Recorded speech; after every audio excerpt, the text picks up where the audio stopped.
All right, welcome back to the 14th Collective Intelligence Block Party. We are now kicking off the Vegan Collective Intelligence Happy Hour, or Vegan World 2026 Collective Intelligence Happy Hour, however you wish to call it. Benjamin and Suzanne, who will be essentially co-hosting with me for the next half hour or so.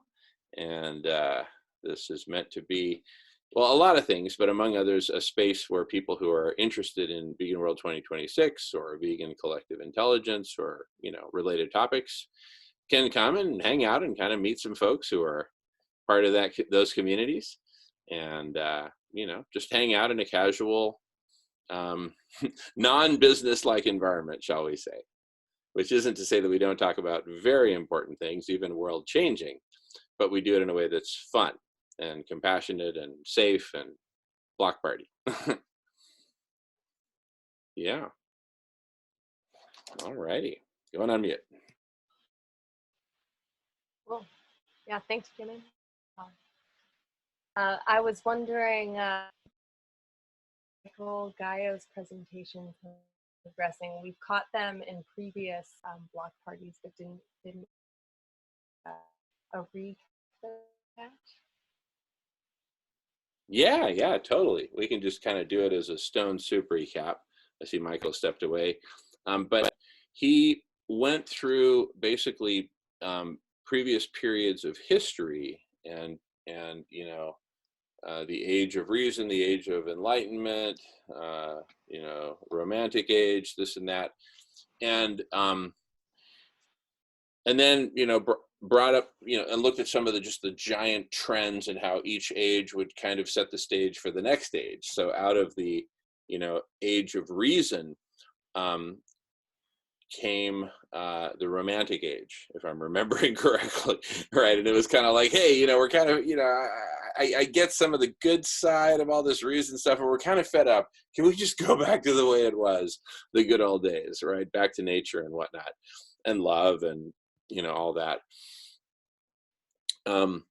So bringing us to today, right, we started to speculate that we're entering, Michael Gaio mentioned an age of kind of automation and autonomy. And to that, we also expanded and added compassion, an age of compassion, and an age of intelligence. And it all kind of goes together. Compassion and intelligence really go together in my world. And, and then we tied it in with what we were talking about previously, prior to Michael arriving, which we also recapped for him, which is Operation Stone Soup, and feeding everyone immune boosting, whole food, plant-based diets delivered to their home when necessary, such as in pandemics like the present case, especially in big cities. And so we, and in so doing, that becomes the Buckminster Fuller tool that it empowers whole communities to become compassionate and think and feel compassionate, and at the level of community as opposed to the level of individual, right? And of course, to achieve all this effectively and redesign the world's food networks, we need a planetary collective intelligence, because it's all interconnected. It's just one giant system. And so we get to leverage this giant transformation in food and in taking care of everyone. We get to leverage that transformation as a form of training wheels, even for collective superintelligence, because we're starting with something that everyone gets, right? And that everyone gets at a really fundamental level. And we all know what it's like to feel hunger, and we all know the satisfaction of eating after feeling hungry.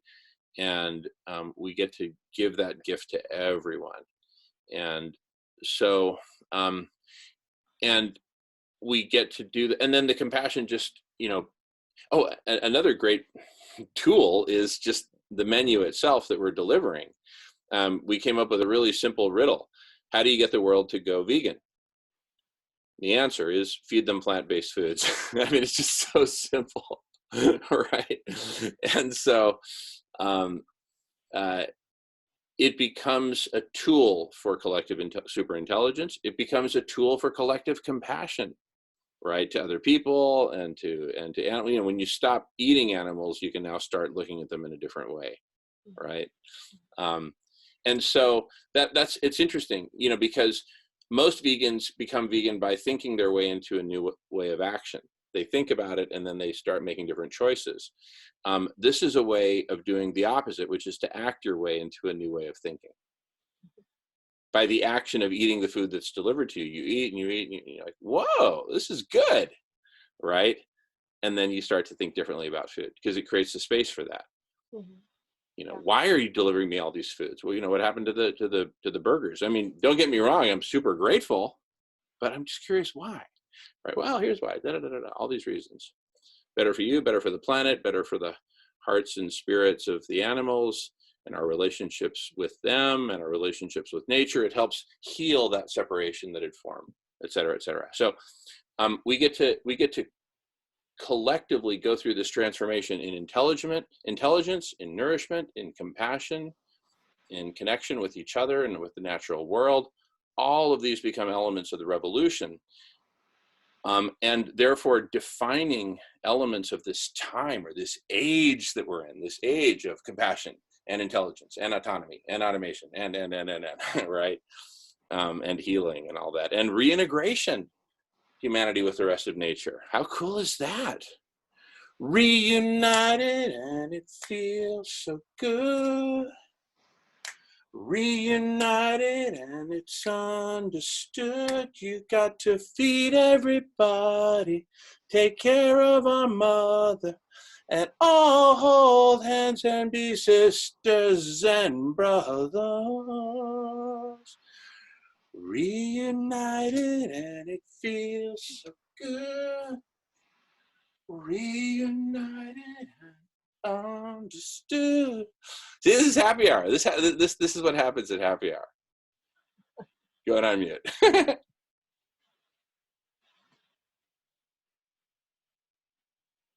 That's hard to follow.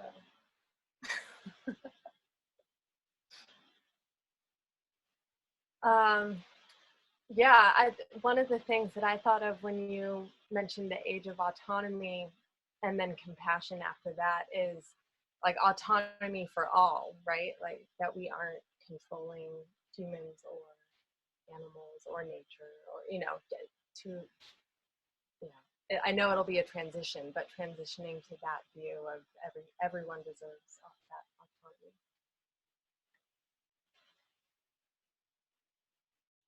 Yeah, a much more radical sense of equality, right? Not necessarily because everyone has exactly the same thing, but we raise the floor, which right now is just so far down, it's just barbaric. We raise to the point that there's a new baseline. And, you know, beyond that, it's like, you don't really need anything beyond that because, you know, the best things in life are suddenly free. All the best things in life are free. And, you know, if you want to take a piece of hardwood that fell from some tree and whittle it into something special, by all means, no one's going to stop you, right? And if you want to trade that for something, you know, go for it. But this all becomes what we call the frosting on the cake. So we're just adding layers of cake, which is free. And we've raised the floor so high, it's going to look like the penthouse, a luxury penthouse, right? So be it, right? Why should we, you know, settle for less if we can have a utopia, right?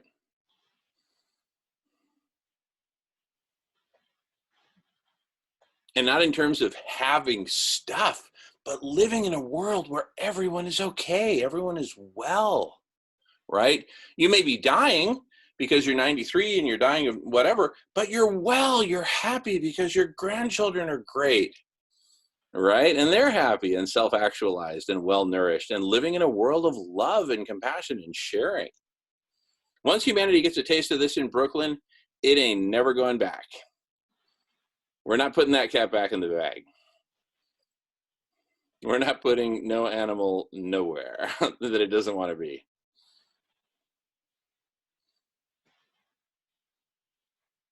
You know, I remember one of my teachers reminding us that we're never afraid, truly afraid of failure. We truly are, what we're afraid of is our greatness. We're truly afraid to believe in that greatness that we innately know we're capable of. And it's like for the first time, in, especially in this community with this, it feels already in our bodies like it's already happening. There's no fear, there's no hesitation. There's just, you know, when you just know it's right. You know, when you wake up for that test in the morning and you feel so prepared, you just know you're going to ace it. Like you're not even stressed, you don't have anxiety. It's kind of like that feeling, like you just, that knowing, that clear cognizance, that knowing in our bodies that this is so right. It's like so comforting that it feels so right. Like, where's my nerves? Why am I not being anxious? Why am I not thinking of what could happen? Why does it just feel like it's just so okay? Just keep moving forward, and everything, the next step is going to be divinely guided. And it's just going to happen. And it just feels like so in flow and feels so right. And when we're all together, and how even when we don't agree on a certain point of view, it's just so beautiful how we joyfully just come together and banter back and forth to find it. And I think that's what makes me feel like every day, like, my gosh, this is really happening. We're really going to do this. You know, Sailesh's vision is living through us every single day we come together. Every single dream we have, every idea and inspiration, we are actualizing that pinky promise to Kamaya, you know. And I just feel like all these times in his meditation, he's been calling us all and drawing us all in, and we're all here and we're all hyper focused. And it just brings me so much joy to feel the rightness, like the confidence and the rightness about what we're doing. You know, that's what I feel, powerful and grounded. For the first time, I don't feel afraid to do something great. You know, it's very humbling. That's awesome, Jackie. Yeah, thanks for sharing that. Yeah. Definitely at home this project with these people. Hey, Benjamin. Benjamin, I hate to interrupt you, but your audio is broken up. Maybe you turn off the visual when you're talking. Channel it through there, Sure. and then turn the visual back on, because we definitely want to see you. Go ahead. Is this working any better? It sounds better already. All right. I definitely am within this project with these people. It seems that when we all start aligning in this one particular direction, we become way more powerful than we were alone. And you know, it's also really cool to see all these organizations coming together, one group of people and their perspectives, and even though they might not be perfectly aligned with what we're doing, no, and Dr. Raup,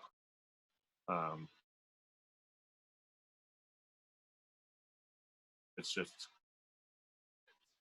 in getting ourselves that and becoming a that everybody needs to do. Yeah, I'm just happy to be a part of this project, and like Jackie was saying, witnessing people. There's a lot of divisive subjects within veganism.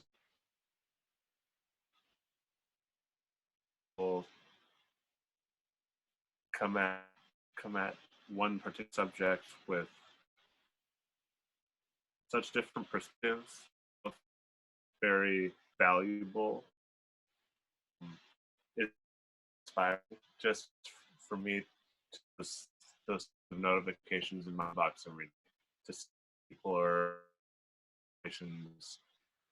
and part of them be a part of this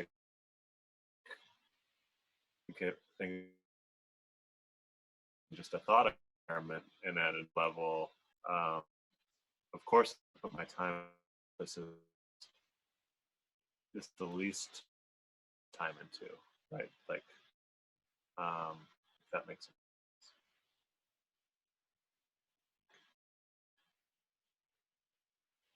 Good stuff, Benjamin. It broke up a little bit here and there, but we definitely got the gist loud and clear. So thank you for that. Yeah. I missed a fair bit of that, to be honest with you. I don't know, it broke up a lot there for me, to be honest. I did miss a lot of that there. Sorry Yeah, about no. that.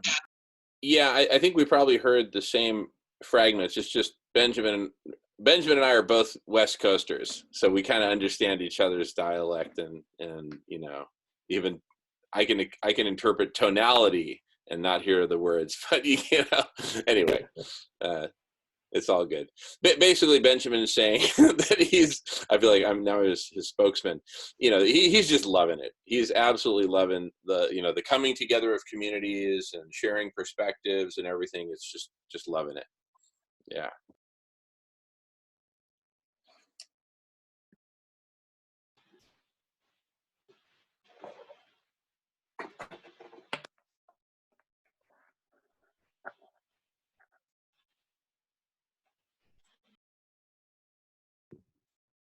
You know, if I could add about like Vegan World 2026 and Base Camp, I think what I've noticed, at least for myself, even when I was beginning to work with Sailesh and we just started Base Camp, but it was after this most recent Vegan World 2026 conference where we all met, except for Suzanne next time, where we all came together and we met. There was such a magic that happened at this conference. There was just this beautiful synchronistic diamond swirl that was surrounding us, and all this inspiration came. And I even noticed for myself, whatever I was focusing on or working on as an individual, like with my nonprofit or my own personal work, something happened when I started collaborating with the minds and the hearts in Base Camp. When we started working together, I felt more inspired. I felt wiser. I felt more intelligent. I felt I had access to more of inspiration that I had before. And so I can't imagine, like, I could never imagine this Vegan World 2026 in 2019, I couldn't have fathomed what we would be doing right now. It is beyond me. It like surprises me, it humbles me, because coming together and meeting everyone, like I feel like I know like this is my family. And I'm like, I literally just met you guys, like, and like Nancy, I remember sitting across the table from her, and like now to see that we're all sitting and having these conversations and we're making these moves in the vision, and it's still in our hearts, right? It's still in the planning, and it feels so big. So I'm like, there's just something magical about coming together with the way we all think and the way we all feel, that the actions all came from that collective intention and that collective love and that collective recognition among one another, you know, that safety and a recognition. So I just wanted to say that just Vegan World 2026 has exploded within me ever since we had that conference and we all came together, that I don't know if this Dos Equis time that we've been together would have been so fruitful had that not started with that deep connection and that intention. Because we just took this time and we said, we're gonna do something with it big. This is happening for a reason. What are we gonna do with this? And I think it's been amazing what's been born of this, kind of like the mud that this time has created for us, and then the lotus coming out of it. Like, so beautiful. So I just wanted to share that about Vegan World 2026 and Base Camp, and just how loving I feel it is. And I'm just waiting for it to grow more and more. And I love this space so that anyone can come in new, can get to know us and see what we're about. And you know, that everything is about fun and love, because that world that we're creating is gonna be about fun and love and family and connection. Oh, look at the kitty.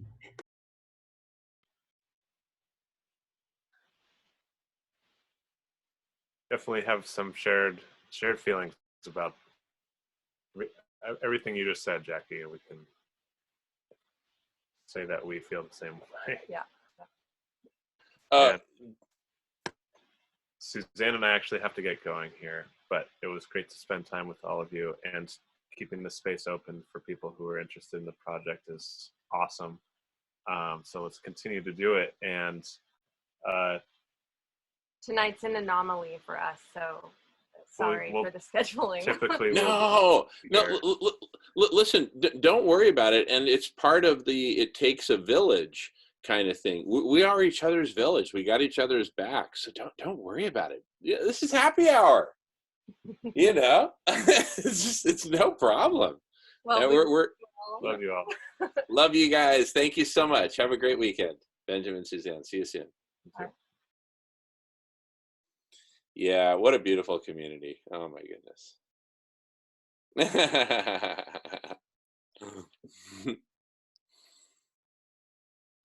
And you know, we're pioneering what the future is going to be like, because in the future it's just going to be all these communities coming together and like cross-pollinating, and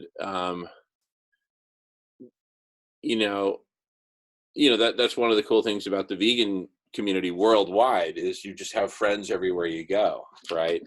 And it'll be like that. In fact, it'll basically just be that, but on Zoom, because we're all going to be vegan.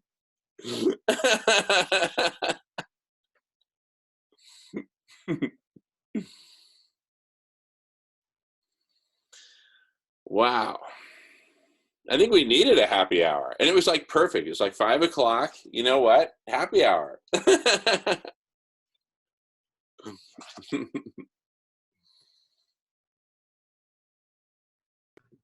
I forgot what happy hour was typically like since I don't drink. And I don't remember what it was like to have a drink. And not that I have anything against it, everyone has their choices. Just me, when I transitioned, it just kind of naturally just fell away. But I'm like, I like this version of the happy hour. Yeah, totally.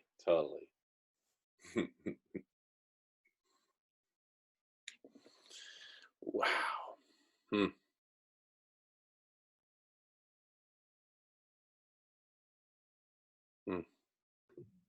How long have you lived there? Oh, me? Yeah. On Whidbey, just like 2.5 years. Yeah. We're Seattle refugees. Seattle has just gotten way too crowded, and of course with the Dos Equis stuff, goodness, so happy to be on the island. What happened with Dos Equis? Well, Dos Equis is our code name for another Mexican beer, which is also associated with something other than happy hour, and that's why we use Dos Equis as the code name because we actually had some trouble earlier because we were using it so much, the word, that YouTube kind of shut us down, and we just decided not to go back there. So Dos Equis is the special.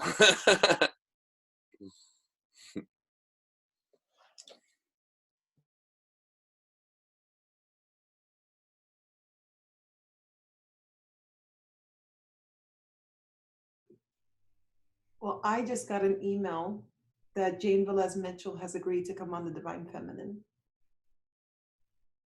I'm very excited. What did she agree to? I couldn't understand. What did she? I said Jane Velez Mitchell just accepted our invitation to be a guest on the Divine Feminine. So I'm in the process of arranging her schedule to see when she's going to join us. I'm very excited because she's got an amazing... What's the Divine Feminine? What is that? That's the segment of the 24-hour block party from 9 to 11 a.m.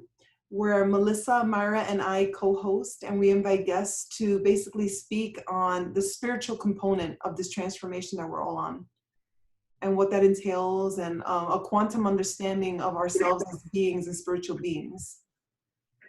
Is that Pacific time, 9 to 11? Pacific Daylight. Okay.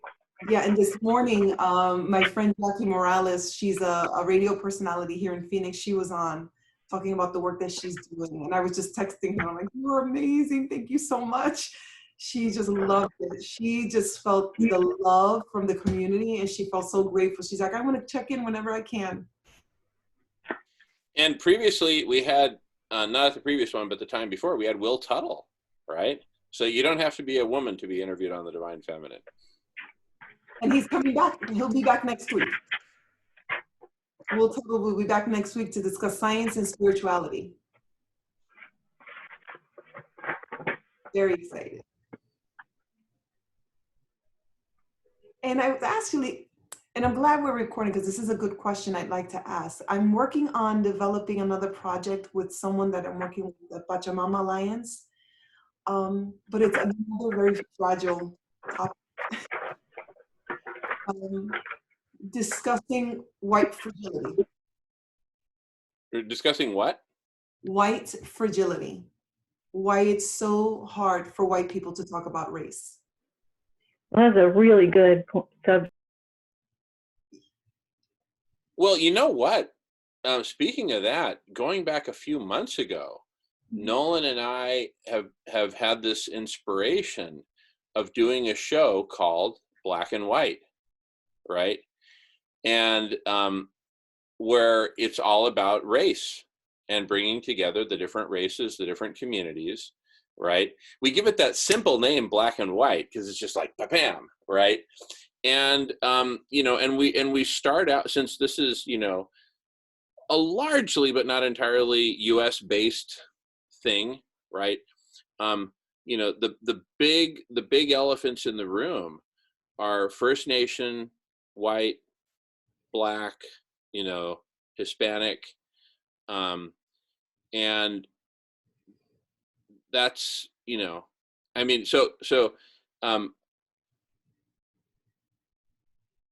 but I'd say perhaps the Black and White is one of the hardest, because, you know, it's one thing to, you know, to push someone off their land and say, go find someplace else. It's another thing to enslave someone, right? And transplant them across a continent in chains where half of them die on the ship, and just treat them like slaughterhouses treat animals, right? In modern days. And so, you know, how do you heal from that, right? Fortunately, none of my ancestors were ever involved in that.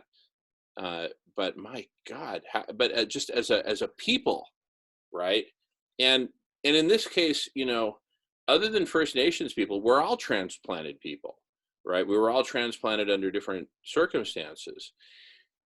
And so what I love about Black and White is we start off with Black and White. Let's get some Black people, let's get some white people, and let's just freaking have the conversation publicly, right? Yes. And talk about it, right? Yes. I really feel that this topic, especially from the perspective of the author of the book White Fragility, Robin DiAngelo, she's a sociologist, and this is what she does professionally to teach diversity training. And her insights are so powerful because she really speaks to the, who she's speaking to are the progressives that maintain the system in place and don't even know it. So it's not the racists, and it's not those that are being oppressed, it's those that are in between. And she really goes into helping us understand the difference between being, not being racist and being anti-racist. There's two very different things. And I was part of a 6-week study group with the Pachamama Alliance. And me and another gentleman were in this study group, and I think 6 or 7 other individuals who are all Caucasian. He was an older Black gentleman, and then here's me, a woman of color. And a lot of times I felt like the term, the face of the race, where I had to explain our perspective in a way without triggering anyone, but being so steeped in truth and honesty. And it turned out to be really, at least my portion, my study group, it was a beautiful transformative experience. We could feel viscerally the people in the group awakening to the unconsciousness of truly what they didn't know and how they were perpetuating the system unconsciously. And so there was a lot of guilt and a lot of shame that we talked through. There was so much healing that happened. There was this teacher who truly, truly did not know whether or not she made a difference because she was a white woman in underfunded areas, and how much she tried and how much she didn't know enough how to help. And so to be able to share with her as a woman of color that grew up in a public school, yes, you made a difference. The fact that you see children and you care, you made a difference. And there was a healing within her. So I just thought, what a beautiful opportunity to bring this conversation to the public, where we can bring all different people to different perspectives, even from different countries, to understand how even classism, all of this maintains a system of conflict and competition and this commodification of beings and oppression. It's showing up in different areas. And if we could highlight where this unconsciousness keeps showing up that maintains a system in place, we cannot ignore it. And we're not going to evolve, and we're not going to transcend this if we don't shine a light on all the areas that are maintaining the system in place that is preventing us as Homo sapiens sapiens to transforming into Homo ahimsa, those 7 core shifts that we need. And I think awareness in that, and a safe, sacred space where we can come together with trust and really have these delicate conversations. I think I just wish that was something that could manifest, whether it be here or somewhere else, but it's a conversation I'm about to have a meeting on. And I was like, man, I wonder if we could have that conversation, like in the collective intelligence. Like, how beautiful would that be to really talk about these topics like that? Because we're talking about delicate topics anyway. Beautiful, Jackie. You know, and it just occurred to me, the single most socially progressive and economically progressive thing we can do is feed everyone. And the most humanely progressive thing we can do is feed everyone plant-based foods. I think, and this is another case of, you know, look, one could think one's way into a different way of action. And in as regards race and racism, one could think their way into a different way of relating with other people of different races. Now, what Operation Stone Soup does is it does the reverse. It acts its way into a new way of thinking. The actions that we all take in volunteering and doing this and that and participating and whatever, suddenly, you know, we wake up one morning and it's like, wait a second. You know, it was, I didn't imagine I could just get so tight with people of this other group, right? I didn't think I could do it, right? And that's what people are going to experience. And then, and just to be feeding other people. My goodness, you know, if any animal that you feed, you're going to end up loving, right? And why should it be any different with human animals?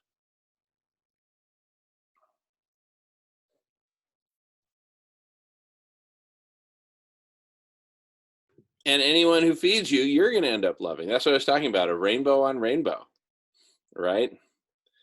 It's the double rainbow coalition. Go ahead, you, Jackie. Yeah. It's the most natural thing on the planet. We see it in other species. We see other species adopting the babies of other species. We see them helping one another. We see them asking for help just because we don't speak the same language, but spiritually we can feel when animals come to us and they need help. It's documented. We understand this. It's this, just being natural. And that is going to bypass and surpass any of those blockages and conflicts, because we truly are just being nature, taking care of one another, seeing one another without judgment. It doesn't matter. How can I be here? Being of service. If that's not the greatest gift we can give to ourselves, being of service, and we're just going to reflect that into the community, and especially to the children. That's who I'm aiming for. The children to see community come together in action. I want the children to be a part of this historic event that they will remember for all their lives, when humanity evolved, when humanity was reborn, and I was part of it, so that they can transform in that moment, see the world in a different way, and they will actualize something different just from the sheer act of us coming and just being nature and providing a new paradigm and showing them the new paradigm. That's going to forever change our neural networking. They'll never be the same before we show up. How beautiful is that? to just show to the children that new way that everybody's been telling them, and it's always been a dream. If you work hard, you know, people will see you. No. All you have to do is just be. All you have to do is just be there, and we come to you and we see you and we love you. That's the greatest gift we can give to the children. You don't have to be anything. You don't have to do anything. You don't have to achieve anything. We are coming here because we love you and we want you to be healthy. That's a message to children that can change the whole trajectory of their lives.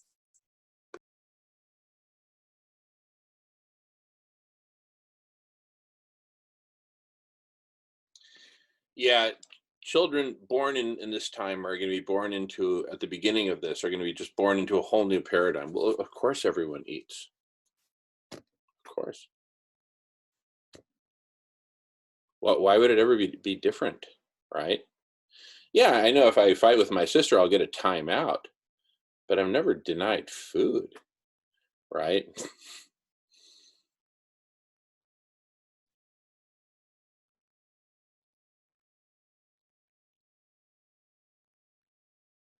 Yeah, I think bringing people together around food is so fundamental. It's kind of the ultimate gift, right? And the ultimate shared experience.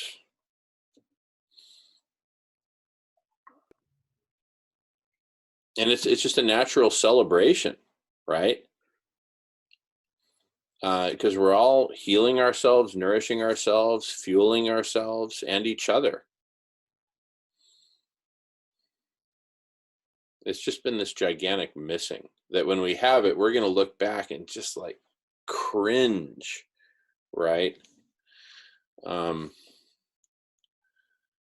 You know, like I look back when I was a teenager and had a mohawk. Oh my goodness. One time I just did that for fun. I was actually in college and my friend and I were bored. So we just gave each other mohawks and then sort of regretted it. But, you know, I kind of look back, ooh, you know, look back, ooh, you know, we're going to look back and we're going to go, oh, I am so sorry I participated in that by default. Right? By not ending it sooner. But here's the thing. Melissa actually asked me the other day, you know, as we're talking through all this, and it's just so clear. So she's like, why did it take us so long to realize this? And I said, the reason it took us so long to realize this was because only now do we have everybody video conferencing with everyone else. And so it should be no surprise that one of the first things that pops out of collective intelligence is that obvious thing that everyone needs to eat. Hello? The obvious things are popping up. Of course we need to cool the planet with solar radiation management. Of course we need to stop killing animals. Of course we need to shut down slaughterhouses. Can you imagine if in Germany they still had gas chambers in 2020? You know, you go to Germany, you watch a symphony, you go to the mountains, you go to the coast. What was that? What's that smell? Oh, that is a gas chamber. We are still operating gas chambers. Oh, okay. I'll try not to remember that. Well, you know, we've been trying not to remember where that hamburger came from. And in this age, it's just, you can't pull it off anymore.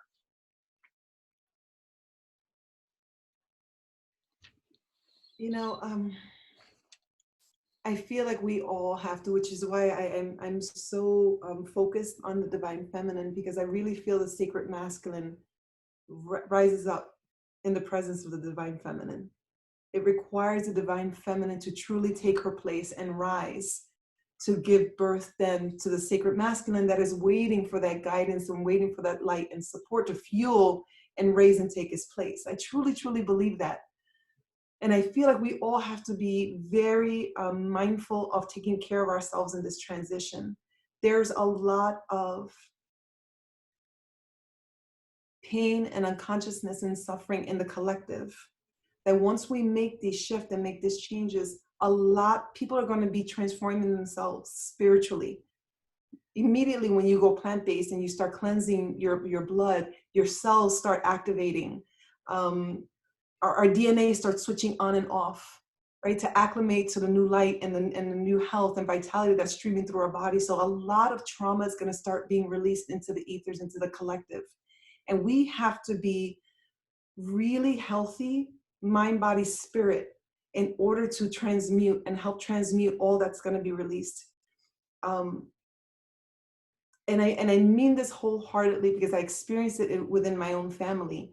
You know, especially like, you know, when I said, you know, we're going plant-based, that's it. You know, you do right, you know, right, you can't unknow, you know, these facts. And I got so much resistance, but at the end of it, there was a lot of catharsis that came with it. There was a lot of release. I didn't know I felt this way. Oh my God, I don't even remember that. How did I remember? How did I forget that? I mean, traumas that like, how did I miss that whole 2 years of childhood? How did I forget that? And so a lot of people do start waking up, and a lot of that is going to start being released. And I think we all have to make sure that we are grounded emotionally, spiritually, but make sure that we take care of this cathedral, our bodies, because this work that we're going to do is taking all of our essence to shine this. This is all of our dreams come true. We are not only, my goodness, we're taking the world wars, Vietnam War, we're taking all of that trauma and we are healing that with one action. We're taking care of Mother Earth. We're taking care of the devastation on the environment, children, stress, health, sickness, disease, classism. With one action, we are going to ripple out so much healing to all the other unconscious areas. So I just want us to be mindful that this action is going to require all of our intention and all of our love, which takes energy. But we have to be grounded so we can transmute all of that that's going to be coming into the ethers. And that's in a spiritual realm. And that's my language. So I'm always conscious of that we're going to be receiving that. We're going to be feeling it. And so that we can work on ourselves to make sure that we hold that vibration of love and healing, that as that catharsis starts coming and that healing starts erupting from all of the suffering, the pain, and the light comes in, that we are there to maintain and keep it grounded and stable and embrace it and embrace all of these changes that are going to be happening. There's a little of us and there's a lot of change that's going to happen in our presence. So I feel like almost like we're the angels that have to be there and keep shining the light of hope and inviting everyone in and letting them know that no matter what you're going through, these changes, it's all gratitude and we're all going to transmute it and we're all being better, transforming into the next species, like Sarah was saying.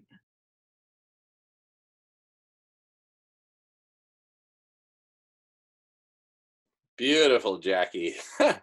And how exciting to be right in the cockpit of this transformation, of this spaceship of transformation.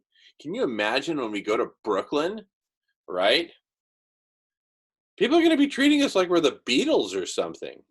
And we're just like, listen, we just came here to feed people. You know, we're as simple human as you can get, right? It's just that we remembered who we are, right? And you will too when you join us. We had forgotten who we were. And then we remembered. It's like, oh, okay. Oh, got it. All right. And then we're just doing the obvious thing. Having remembered who we are, we're doing the obvious.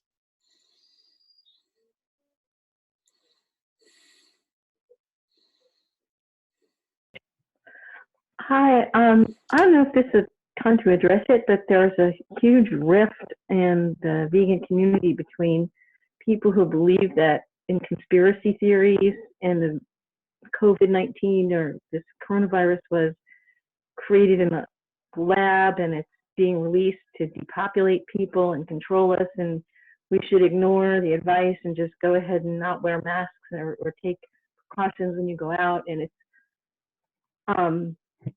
very strange. Now, Will Tuttle is one of the people promoting this, and I know Will personally. I've met him, and I've a World Peace Thought facilitator, and I love his work. And I've talked to him. I've had a few like private emails, and I mean, to me, it's fine if somebody wants to believe in a conspiracy theory, but then to start promoting, don't wear a mask when you go out and don't take the virus here. It's very weird. And what's heartbreaking to me is at this time, we really need unity among vegans. And my take is fine. If you want to believe a conspiracy, fine, but don't start calling people stupid because they want to wear a mask. I just hope they don't get sick. And most people are taking these precautions. So the few people that are going out there and not taking them, that's probably why they're not getting sick, because everybody else was being careful. It is a very weird time, and I don't really know. I think that sometimes truth can be stranger than fiction. And, maybe there is something like that, but my point is we have to be able to provide irrefutable evidence. And also, what can you actually do about it? Because if you're presenting a problem and there's no solution and there's no way of proving it, and then telling people to act on that, it seems very contradictory to, the tenets of living vegan, do the least harm, and also at a time when we need so much to be unified more than ever, and to use this as a time to promote plant-based vegan food, and how the whole animal industry and the pharmaceutical, the whole complex, to me, that is the greatest conspiracy. And they're easy to prove that, the pharmaceutical industry, the animal egg, the political ties, there's just, it is, and it's something that reaches into people's homes and on their plates every day. And, it's actually one of the big problem in even getting people to go vegan, is people still think they need to eat animals to be healthy, and there are, people calling themselves experts. I call them experts. They used to be perts, and they're experts now.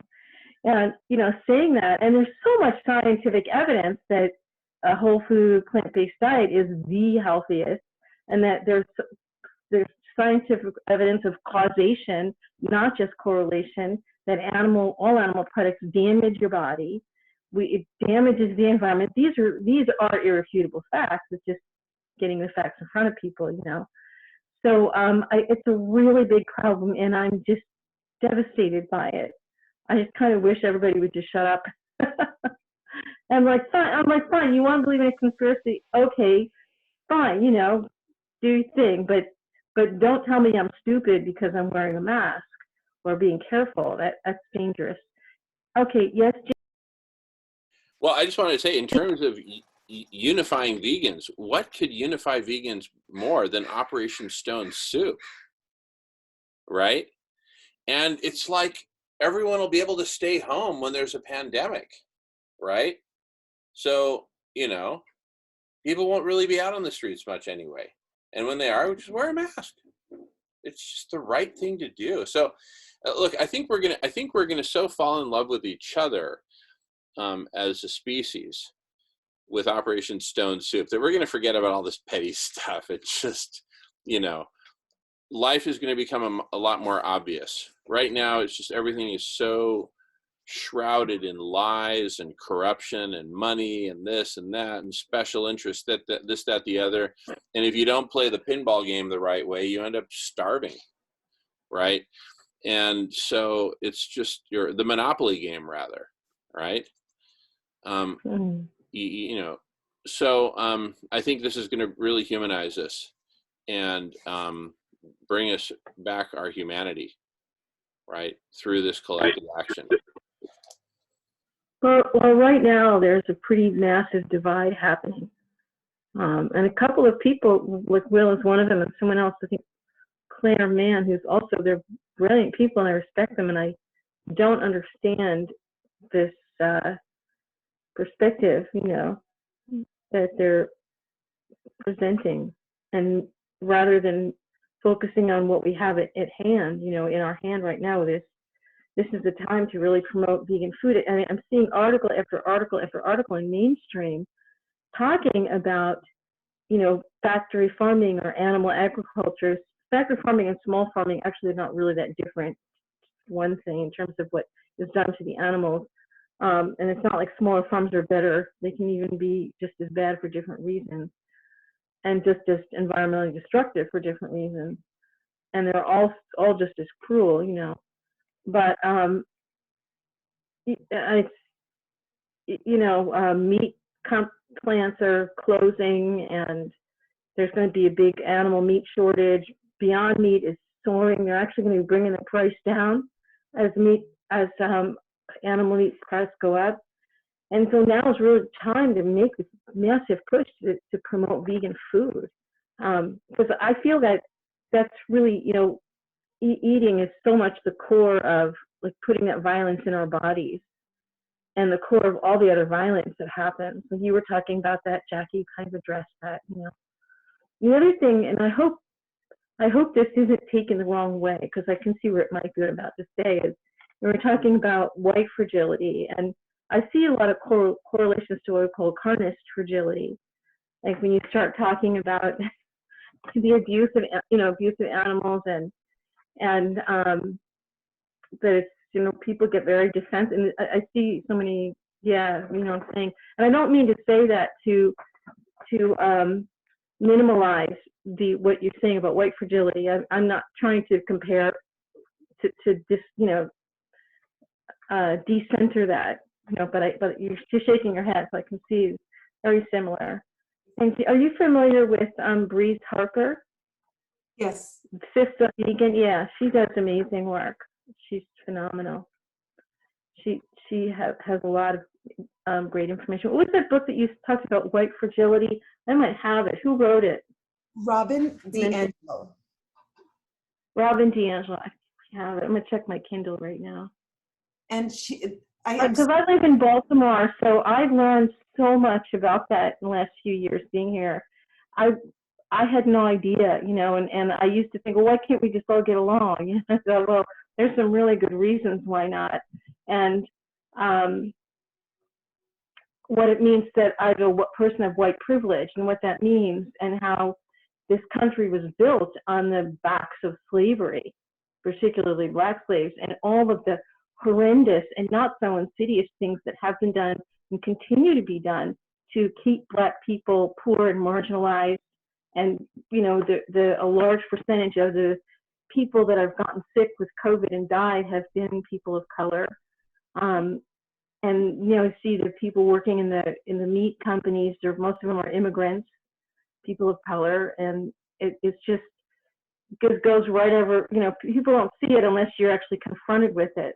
And so, yeah, I don't know, you know, what can be done other than I can give support, you know, financial support, and talk about it a lot with people, which I do, but they're very similar things.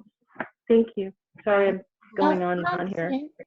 Nancy, I've got a representation. Something happened the other day. I went up to the shops, and near me there's, can you hear me okay? Yeah, we can hear you, so go ahead. Okay, I went up to the shops, and near me there's what's called a high-class butcher. Well, there's no such thing as a high-class butcher, but basically it's meat. They're selling meat there that is probably grass-fed or something, you know, some kind of small farm kind of thing with no hormones or something. And that butcher shop, when I walk past it, it's always empty. You see the two butchers in it, but I'm assuming they supply restaurants, you know, over the phone, and they do deliveries. I've never ever seen a customer in there, and I've lived here for 10 years.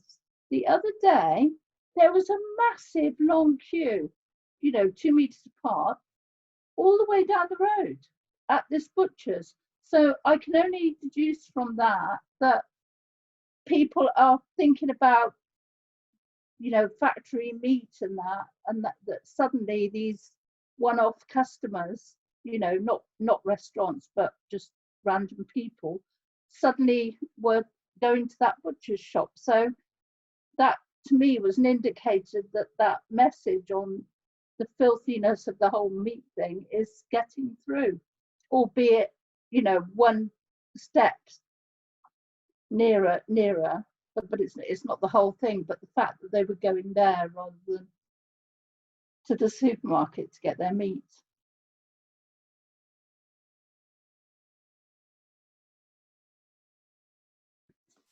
Because there is no meat at the supermarket anymore. Most of the meat packing plants, the slaughterhouses are being closed down. So it's just becoming a rarer and rarer, sicker and sicker commodity. Oh, I Yeah, don't. Jackie. What you haven't got meat in the supermarkets over there? Oh, we do, but just not as much, and so they're limiting the number of meat items that you can take out if you go shopping, and yeah. Mm-hmm. Okay, I don't know if that's the case here because I don't go to the meat counter because I'm vegan. So I don't know if we've got the same thing going on here. I'm not sure. I heard about the milk industry and that they were throwing away all this milk and they were killing off the animals because they couldn't afford to, keep their businesses up. I read that in the Farmers Weekly, but no, I'll have to look into that about the meat.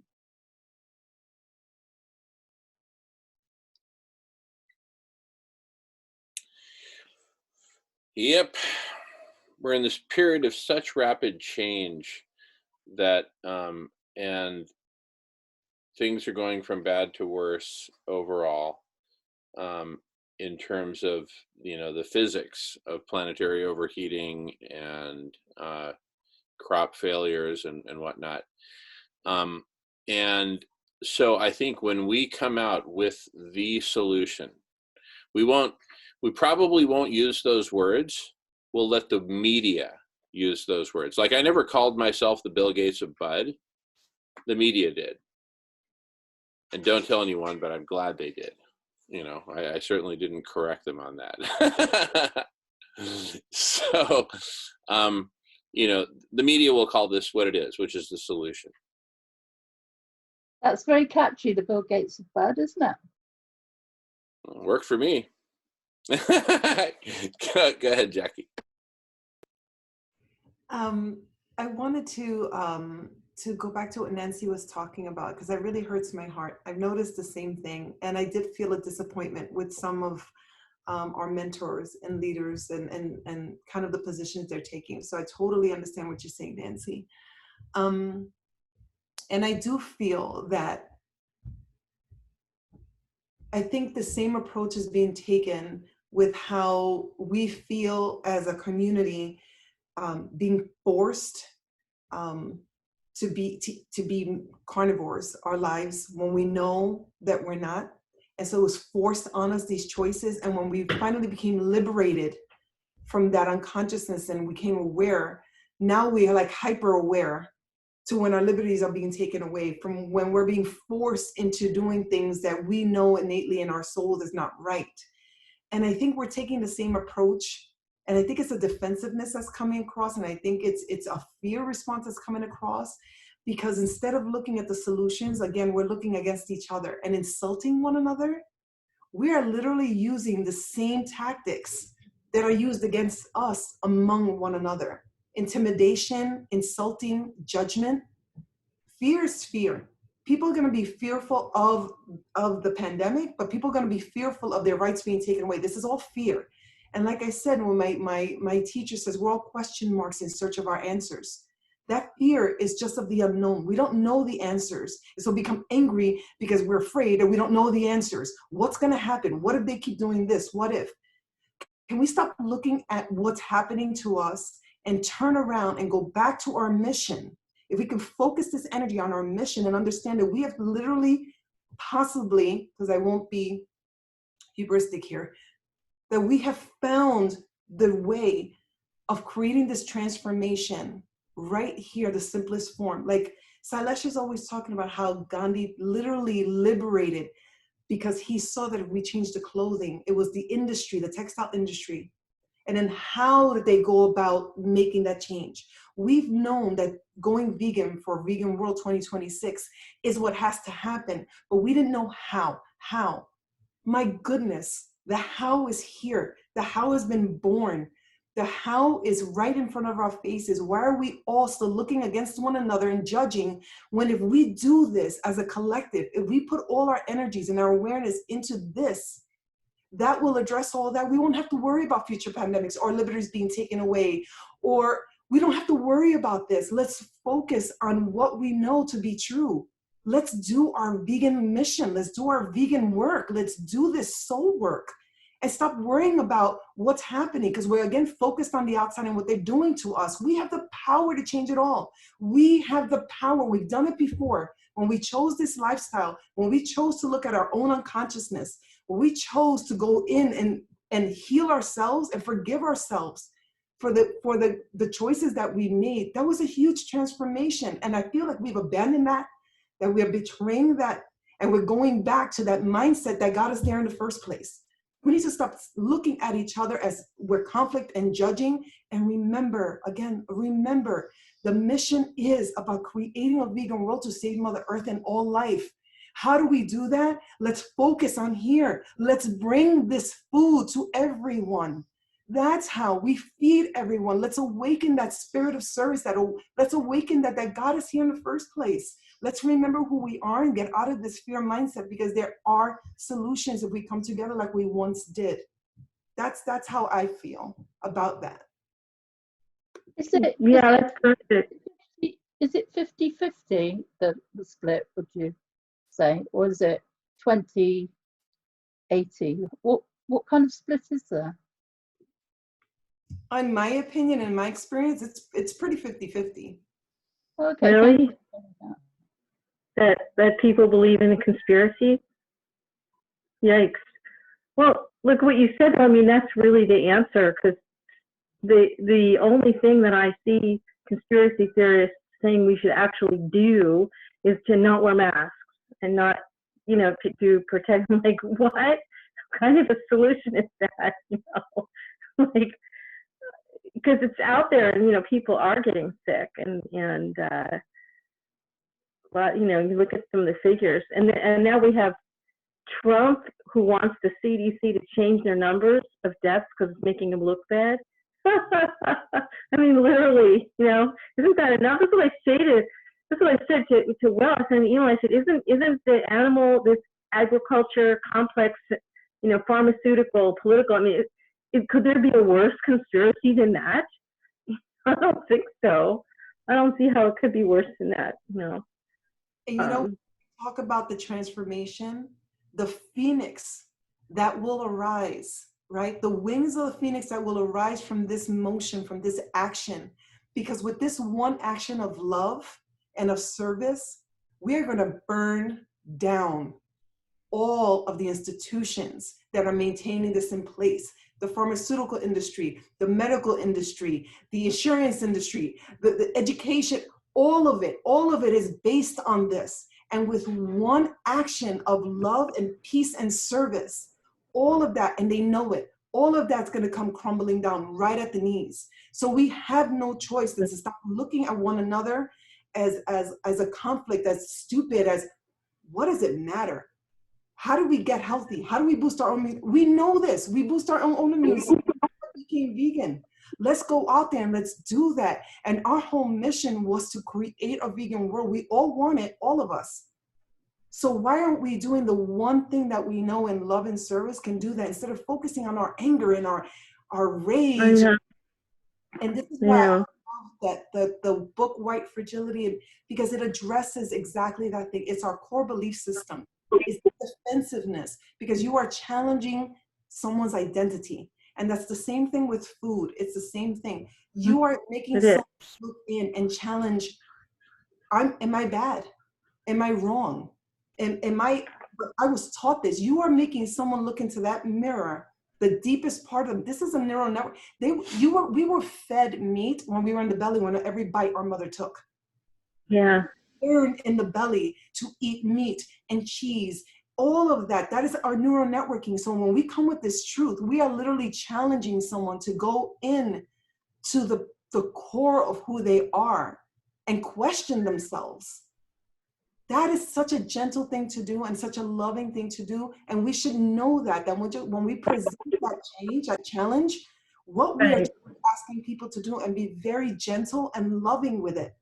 Because we are asking people to look in the mirror, and most people don't. They're too afraid to. So for those that we're inviting to do that, we need to be very gentle and very loving and understanding that we too have gone through that transformation, and it hurts. It hurts to recognize that truth. It hurts to know that with every bite, I was murdering, and I was literally calling a hit on a being that did not want to die. I literally was tormenting my own mother without realizing. I literally was harming my children with every bite. Those are very, very difficult truths to stand. So I think we need to remember to be gentle and loving and stop being so darn judgmental. Be loving, Exactly. understanding, and sensitive. Right. Everyone wants to be the best. And we believe that story. If we have the courage to believe and look at one another and say, I believe in you. I believe you want to be the best person you can be, and you just don't know enough. Right.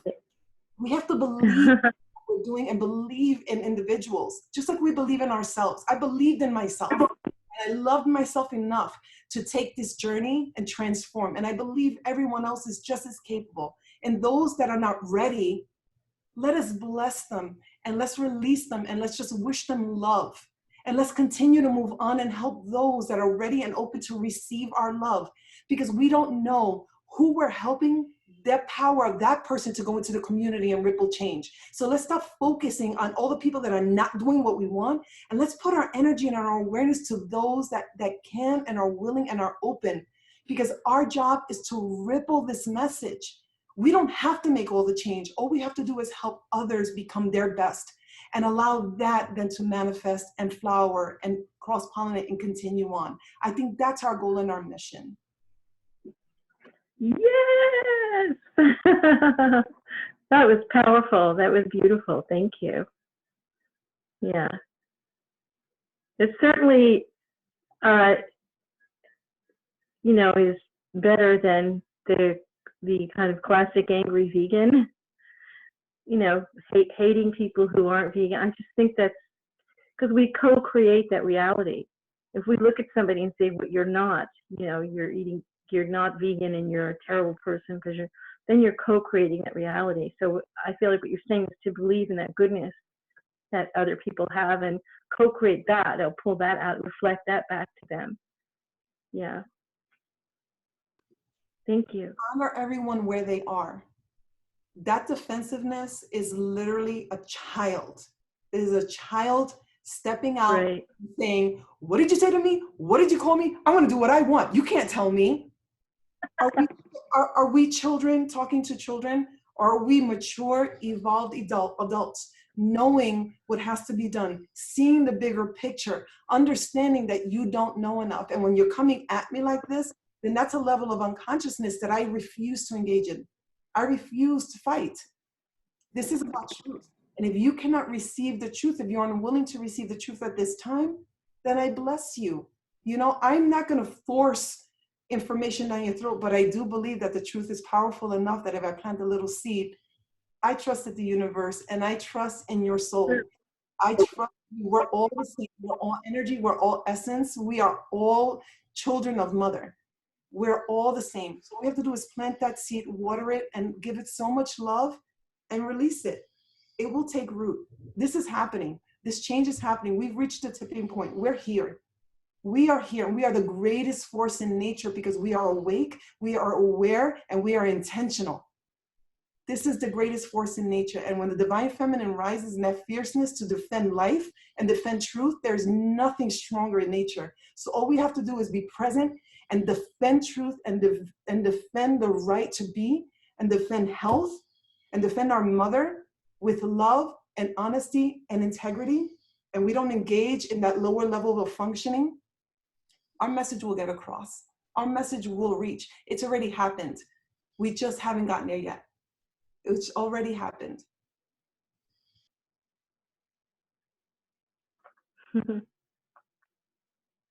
Thank you so much.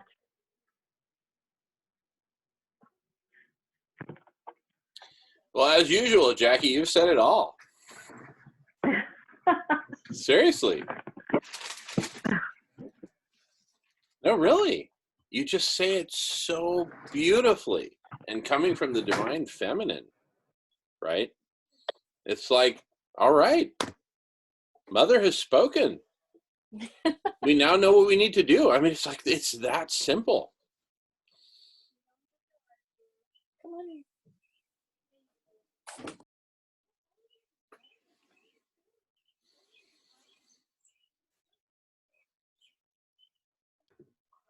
And you know, one other thing, I think we could also be very delicate with the vegans that are angry.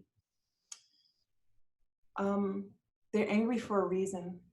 They have a very good reason to be angry. They have a very good reason to be frustrated. They have a very good reason at this outrage when they see people continue to make choices even though they're faced with the truth. I understand that. When you're such an incredible empath, when you are in the presence of that level of suffering and you literally feel the suffering, you have a voice that can translate that suffering. You feel morally obligated to speak for the voiceless. You feel that moral obligation to stand up for the injustice.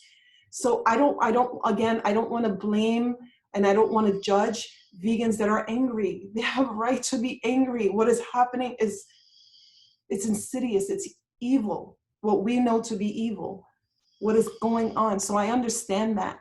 And there's some arenas where that approach is actually appropriate. There's a voice and there's an arena for everyone. So let's not even judge like the vegans that are angry. Let's just support them and love them and help them to heal that pain, help them to heal that suffering that they're so engaged in.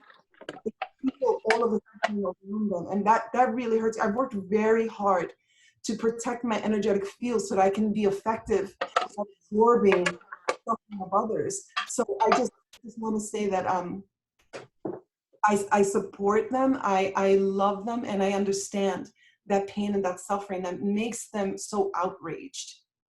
That's true. Thank you.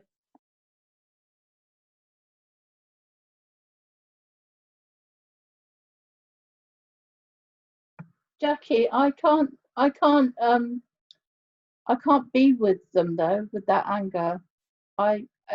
Because so it's two-sided. You totally understand they feel so horrified by what's continuing to happen to the animals, but on the other hand, they're stopping so many people from becoming vegan, you know, with this, because they enrage people. You know, the rage is catching and people become entrenched in their meat eating or dairy vegetarian position, and they whip up a lot of strong feeling all round. You know, it is very contagious, that anger.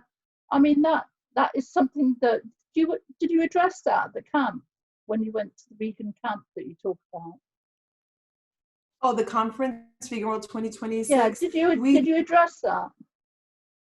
We do have a wide array of guests and visitors that come and join. I want to respond to what you said, so because it is powerful, and I do understand you, and I feel the same way. I'm not a being in this body, at least. Me, and again, I can only speak from my experience and myself. Who I have manifested in this life, in this body, is not one that can speak about action with that language. I don't come from a place of anger and rage. I'm a very powerful empath. And I don't mean that like I'm powerful. I mean that the empath part is very sensitive. And I literally cannot be in the presence of that amount of anger and rage. It's like I short circuit. It drains my energy.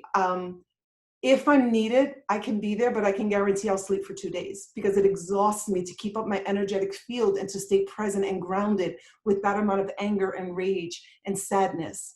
So I do understand that. I can't even do Christmas shopping. I go to a mall Christmas Eve and my central nervous system shuts down. I just can't, it's just too much. And when I can't even look at videos. I can't get through Earthlings. I can't stand in a vigil. And I can't feed the pigs, and I can't give water to the babies that are about to be slaughtered. I cannot do that. So those of us that can and do that and absorb and speak for them, I give them so much credit because it needs to happen. It needs to be said. Someone has to witness that. Those souls need to go and transition to formlessness, knowing that they have been seen and they've been heard, and we're on it. We are on this. And I'm sorry we couldn't save you, but we're on this.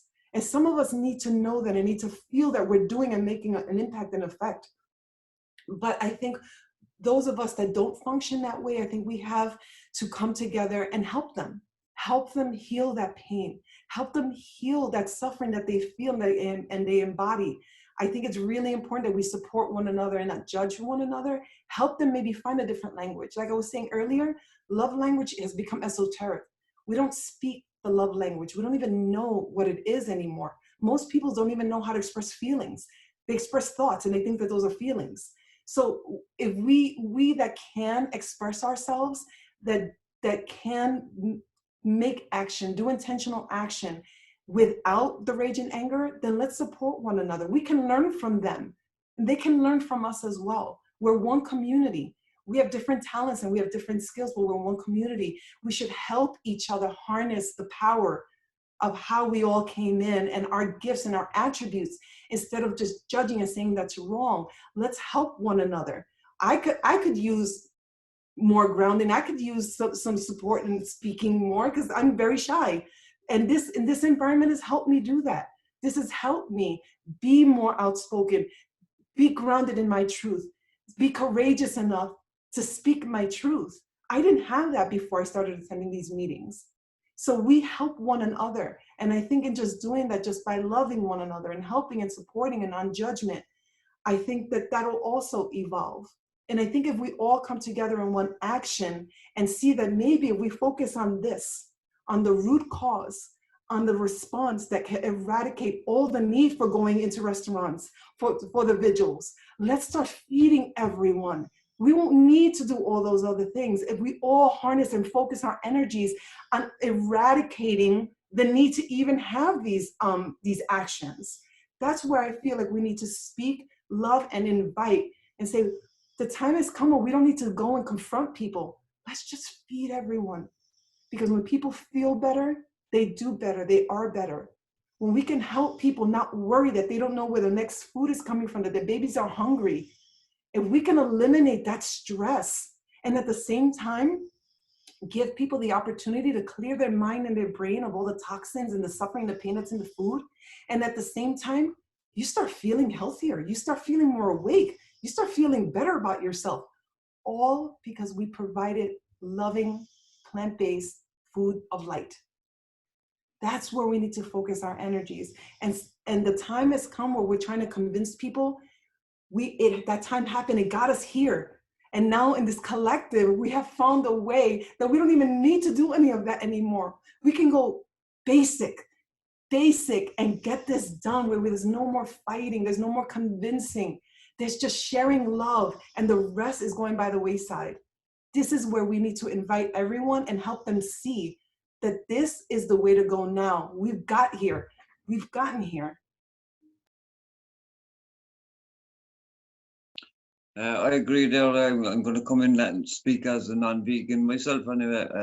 I'm here on the collective intelligence side of the situation and not the vegan side of it. So, but I will speak as a non-vegan and say that I agree with what you're saying 100%, Jackie, because I, in my past, have been confronted by vegans, especially more recently in my life when I was in, as I said, when I was in college as a mature student. I was around a lot of younger people, and younger people are much more aware of the, much more in tune with the vegan side of things and everything else. It's becoming much more popular with the younger people because it's a new way of thinking, as you say, like, and it's a compassionate way of thinking, and that is what's happening with our younger generations. We just need to encourage it more. That's all. So, but I will say that I agree with that, because when I was confronted with it, and when it's like, when you're being told, you're responsible for this, or you're doing this, or because of what you're doing, this is happening. When it's confrontational like that, you don't take in any of the information anyway. You're just taking in the confrontation, and a lot of people react with confrontation back, and that doesn't solve or settle anything.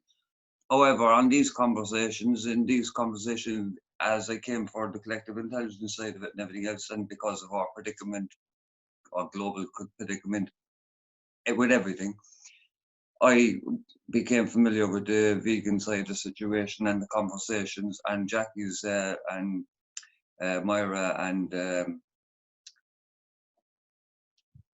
names are going over my head now. Melissa's feminine, Divine Feminine segment. And it's through those conversations, because they were holistic and they were, peaceful, spiritual, open. And it was through those conversations and through listening to the vegans' side and perspective of things, that and looking at because I'm also interested, as I said, because of the climate aspect of it, seeing the connections there through Dr. Silas, his explanations, fantastic explanation for it as well.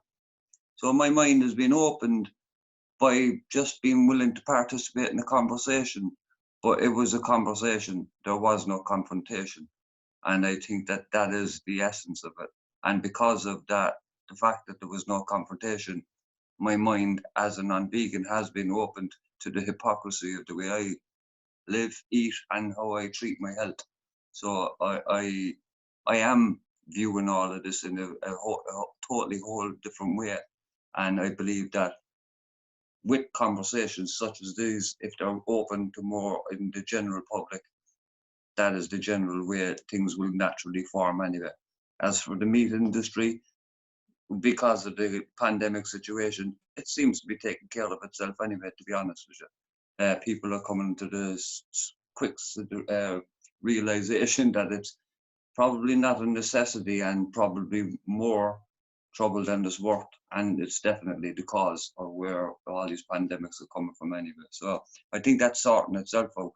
I think with the 100%, I would go with the conversation rather than the confrontation. Thanks.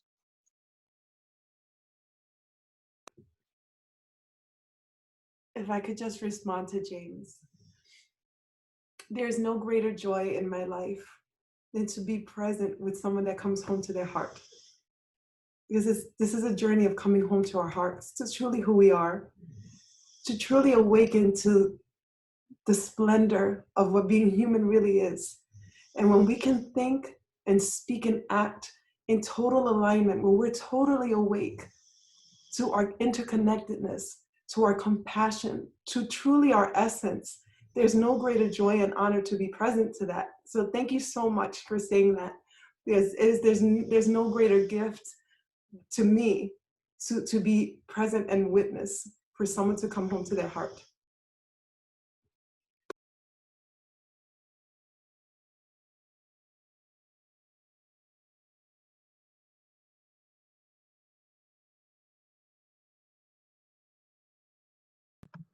Do you split into different types of vegan in the camp? Intersectional veganism. Are you more on the intersectional veganism side? Like all the justice issues connect.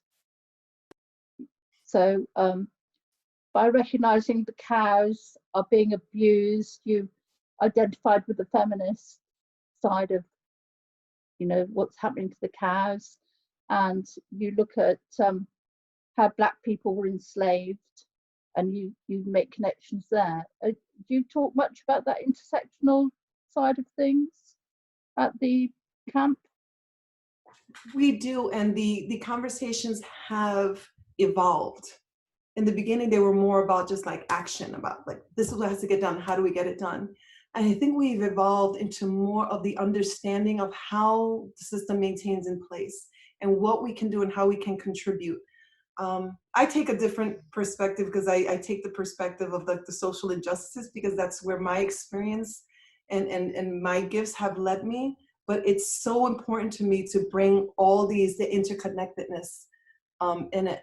But to answer your question about Basecamp, like we have a parenting and education group, we have a currency group, we have a new economy group, we have a permaculture group, we have a religious studies group, we have a writing group. So there's different areas where we feel, at least my perspective is that we're bringing consciousness to different areas and different cultures within the vegan community. So where can you contribute your talents and skills? Can you bring consciousness to storytelling? How can we create the vegan story through storytelling? I'm a parenting person. This is what I do. I'm an education activist. This is what I do. So this is a lot of my history has been with parenting and education. So then how do we bring this message of Homo Ahimsa to parenting and education? Then how do we go and how do we revitalize the earth and bring permaculture into communities? So to me, it's about bringing consciousness to each arena where we can shine our light and bring this message. And I think that's what's evolved with Basecamp. So that's why we invite everyone to come in and just see all the different study groups and task force and pick an area where you feel you're connected, like, oh, this is where I know a lot, this is where I can contribute, or go somewhere where you're like, oh, I always wanted to study this, I wonder what's going on here. So to me, it's fun. It's to learn and to contribute, all about bringing consciousness into the different areas to bring about a vegan world by 2026. I hope that answered your question. Yes, thank you. Yeah, when I became vegan, I'd been vegetarian since about the age of 19, 20, something like that. And when I became vegan, I found myself writing vegan poems. So I hadn't been writing poems for a very long time, but it was my way of, you know, looking at the different aspects of it all. And I saw, you know, The Handmaid's Tale.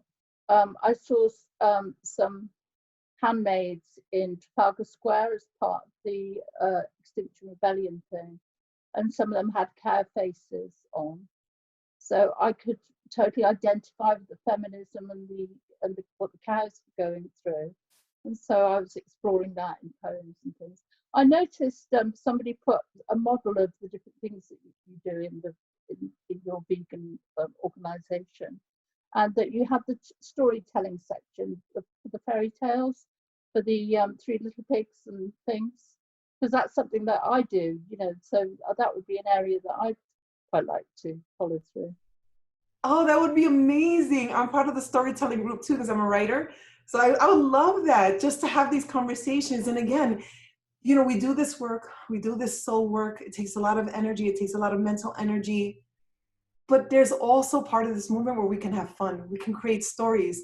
We can have these conversations, and we can be just as effective having fun and doing work that fuels our soul. You know, we put so much into the doing. To me, when we're doing storytelling, that's about the being. That's about going inside and that creativity and that just love of life. And especially as writers, to me, it's so powerful that I have developed the skill through divinity. I've developed the skill that I can code the visions and the visuals in my mind in such a way that I can get that on paper and someone can literally read that code and come into my experience. Yeah. And be invited into my world and see the world through my eyes. How powerful is that? And I think that's a very, very powerful way that we can help people too, is in our writing and in our storytelling. Because especially when we speak the language of love and we bypass ego, we go right to our creative center. We go right to that inner knowing that we are. All we have to do is gently remind people of the truth in love, in melodic way of speaking, in prose. That's how we get to people. It's the storytelling. So I would love for you to come and join us in that. That would be great. Yes, I'd love to join them, yeah. Yes, please. Awesome. Wow. So cool. Well, just a quick heads up that I'll be breaking for dinner in a few minutes. Everyone's totally welcome to hang out here. I'm just going to pause recording just for the moment.